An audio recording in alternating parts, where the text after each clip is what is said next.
2025-26 वर्ष पर मोट राजस्व प्राप्ति मध्य 66,000 कोटी टंका राज्यर टिकस निजस्व टिकस 60,000 कोटी टंका अण टिकस राजस्व 64,000 कोटी टंका 64,408 कोटी टंका केंद्रीय टिकस राज्यर अंश एवं 21,592 कोटी टंका केंद्रीय अनुदान अंतर्भुक्त।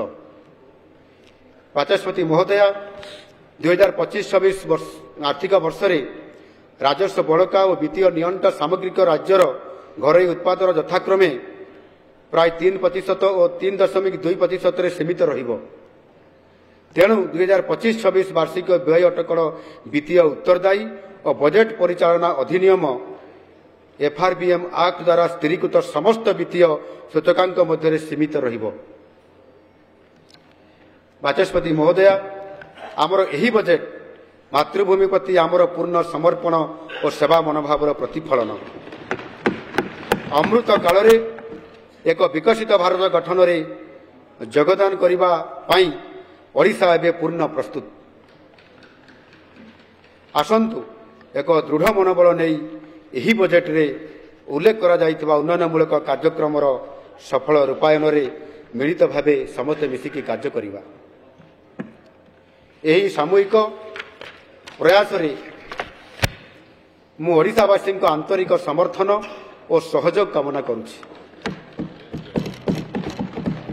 बाचस्पति महोदय एठारे मु ओडिशार प्रख्यात नारी कवि विद्युत प्रभा देवी सर्वंसहा माटी कवितार यही पंक्ति को उद्धृत करुछि।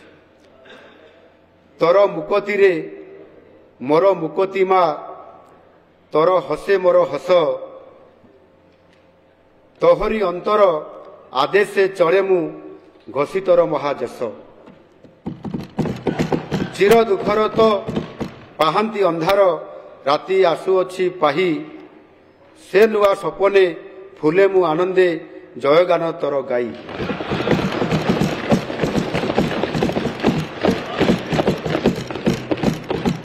यह सहित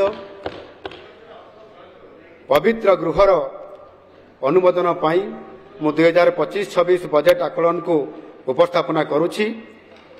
जय हिंद, वंदे उत्कल जननी।